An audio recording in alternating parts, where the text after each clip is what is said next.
Welcome to Be in the City. I'm your host, Brenda, and today we have a wonderful poet who is here with us, Supreme. Supreme, thank you for being here. Thank you for having me. So you are a poet. Explain to us some of the themes that are in your poetry.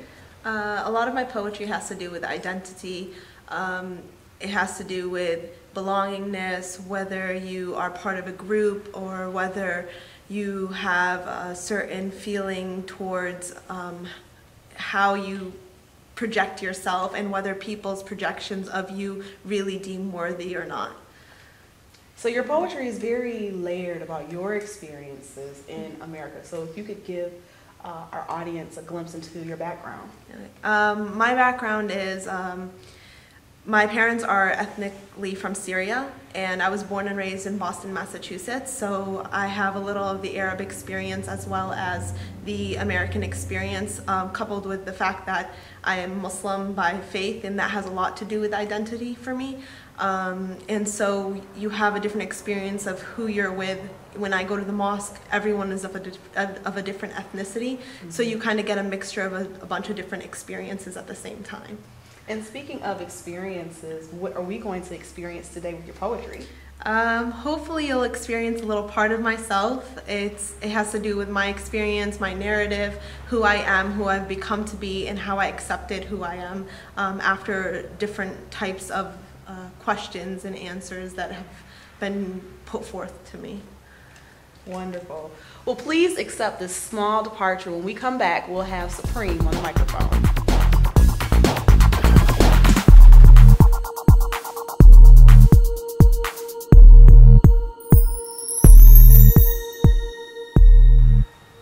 There are things that are plainly obvious, with no lingering doubt about them. Sometimes it takes years to understand them, and if you're like me, maybe decades. Sometimes it takes seconds, but once you know, you know.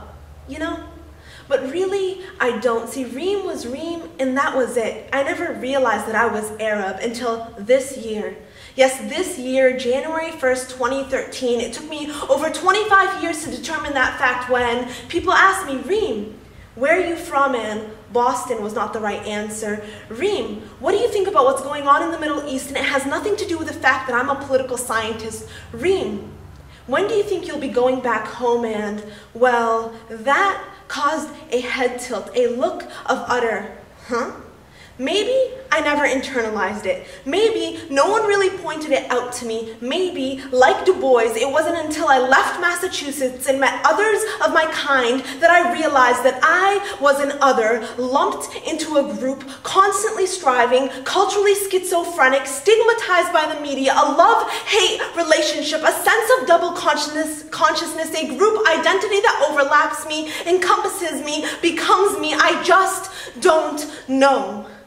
There are things that are plainly obvious, with no lingering doubt about them. Sometimes it takes years to understand, and if you're like me, maybe decades. Sometimes it takes seconds, but once you know, you know. You know? But really, I don't, and it makes me curious, slightly skeptical, somewhat uncertain, a tad bit bewildered, fairly concerned, quite suspiciously surprised to why someone has the audacity to tell me who I am and then succeeds at making me question it. Therefore, لست مثل الآخرين. I dream and I dream and I dream. لست مثل الآخرين because I know what it means to be me. لست مثل الآخرين because when you tell me who I am, I respond in poetry. لست مثل الآخرين. I am the other, and I don't care, nor do I question it. I embrace it, love it, feel it, put it in a box, gift wrap it, and stuff it into my pocket. لست مثل الآخرين. أنا منهم, which means I'm not like the others. I am of them.